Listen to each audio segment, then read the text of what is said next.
Terkait serangkaian teror yang terjadi selama sepekan terakhir beruntun dan kebetulan ada atribut Islamnya. Bagaimana Prof menyikapi peristiwa teror ini?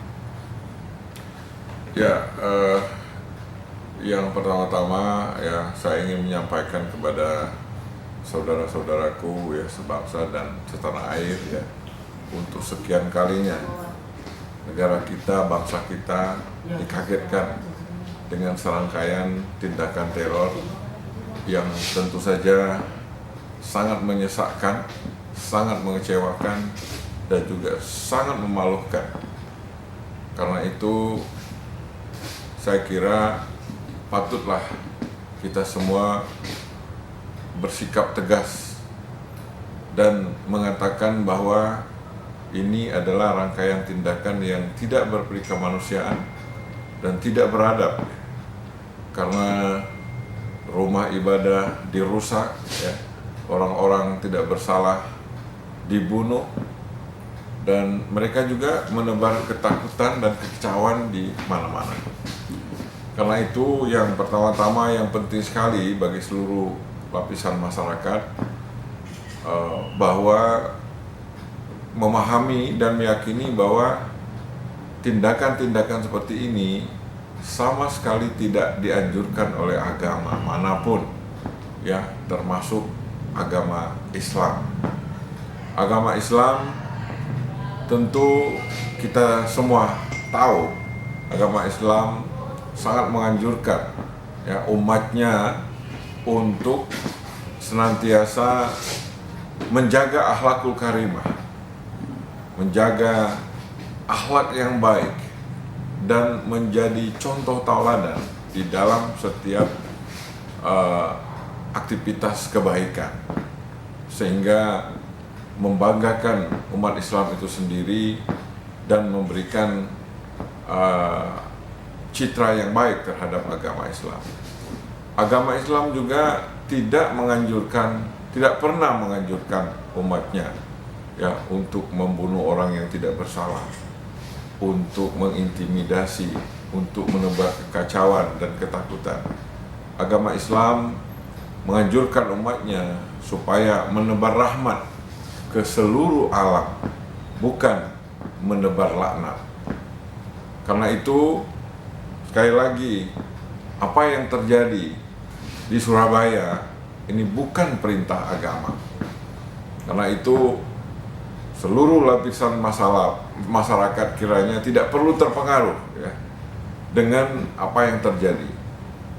Tetaplah beraktivitas sebagaimana biasa, karena kalau kita terpengaruh, maka itu menunjukkan bahwa kita lemah, kita takut, dan kita kalah. Dan inilah yang diinginkan oleh para teroris. Dan kita saatnya sekarang memberikan kesempatan dan dukungan sepenuhnya kepada aparat keamanan dan aparatur negara lainnya untuk mengambil tindakan-tindakan yang diperlukan, baik terhadap pelaku pemboman maupun pihak-pihak lain, unsur-unsur lain yang terlibat baik langsung maupun tidak langsung di dalam serangkaian tindakan pemboman ini. Dan kita sebagai orang tua, sebagai pendidik, sebagai tokoh masyarakat, hendaknya bahu-membahu bersama pemerintah ya, melakukan upaya-upaya pencegahan agar generasi muda kita tidak terkontaminasi, tidak terpengaruh oleh cara pandang yang radikal, dan tidak terjebak di dalam bujuk rayu para teroris yang tentu saja akan terus ya mencoba mempersuasi, merekrut ya anggota masyarakat untuk melanjutkan aksi-aksi teror mereka. Dan saya kira di dalam kesempatan ini kita memberikan dukungan yang penuh kepada negara.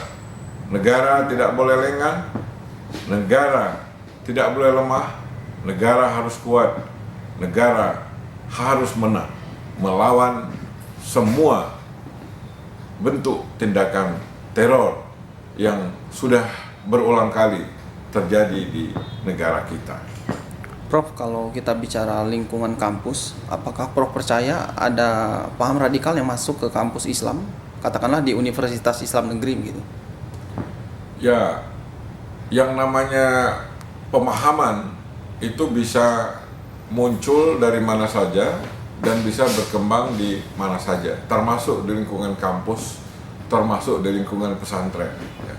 Karena itu tugas kita para pendidik adalah melakukan pembinaan, melakukan pengawasan yang ketat ya, terhadap semua aktivitas akademik maupun akademik di lingkungan kampus kita masing-masing, agar pandangan-pandangan yang radikal, kecenderungan-kecenderungan yang bersikap teror, perilaku yang bersikap teror di lingkungan mahasiswa kita ini bisa kita cegah sedini mungkin.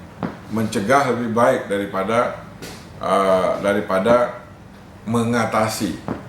Karena itu di semua kampus di seluruh Indonesia saya kira perlu dikembangkan satu model ya, model antisipasi, model pengamanan, model pencegahan, agar generasi muda kita yang cerdas, yang terpilih, yang ada di universitas-universitas kita ini tidak terpersuasi, tidak terbujuk oleh cara pandang dan tokoh-tokoh yang ada di tokoh-tokoh radikal yang ada di balik berbagai tindakan teror yang ada ini. Kepada masyarakat, kiranya sekali lagi penting untuk dipahami, tidak ada perintah di dalam agama Islam ya untuk membunuh orang-orang yang tidak bersalah, membunuh anak-anak, membunuh wanita, dan tidak ada perintah di dalam Islam ya untuk merusak tempat beribadah agama lain. Banyak cerita-cerita pada masa Rasulullah di mana bahkan dalam situasi perang pun Rasulullah mengingatkan para sahabatnya supaya tidak merusak tempat-tempat ibadah, tidak melukai anak-anak, tidak membunuh kaum wanita, dan lain sebagainya, dan lain sebagainya. Karena itu pada masyarakat kiranya tidak perlu ya merasa khawatir, tidak perlu merasa takut, karena ini adalah tindakan segelintir ya umat Islam Indonesia. Dan sebagian besar umat Islam Indonesia menganut ya paham Islam yang memberi rahmat kepada seluruh alam, yaitu Islam rahmatal lil alamin, yang cinta damai, yang penuh dengan persaudaraan, yang tolong menolong di dalam kebaikan. Jadi insya Allah kita bahu membahu ya, kita akan bisa menghadapi dan mengalahkan ya kelompok-kelompok yang cenderung bertindak radikal seperti ini.